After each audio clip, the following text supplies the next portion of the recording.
Do you feel safe driving in the Sunshine State? Last year, there were more than 100,000 hit-and-run crashes in Florida alone. Being in a crash like this sticks with a person for life. It's a lot to deal with emotionally and, of course, financially. The Night Beat's Justin Case joins us in Fort Myers at the intersection of Evans and Edison. And Justin, you spoke with a man who was in a hit-and-run at that very place. How's he doing tonight? That's right. I spoke with a man named Dakota at this intersection. This is where he was T-boned on Sunday night. Physically, he is okay, but emotionally, he's shaken up, calling the other drivers selfish for taking off and never checking to make sure Dakota was okay.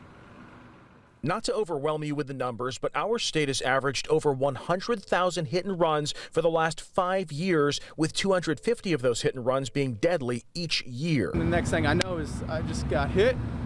I felt like I was spun around. I wasn't too sure until I got told that's what happened. Dakota Goff Lindsay was just involved in a hit and run Sunday night that left his Nissan 350Z totaled. I had a certain amount of money I was putting towards a house, and a large chunk of that was ripped away from me. So I felt like not only did I lose a vehicle, I also lost potential home. Dakota's hit and run isn't out of the ordinary, unfortunately. 2 of our own Wink News employees were victims of hit and run crashes within the past 2 weeks.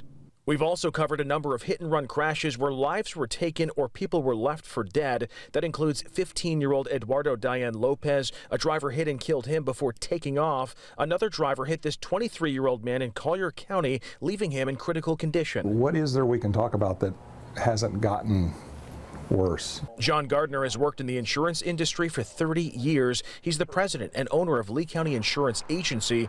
He says, unfortunately, things will likely get worse. I'm not saying we'll have more accidents. I'm saying more of the accidents that occur will involve uninsured people, because as the price of insurance goes up, there's more and more people that simply can't afford it.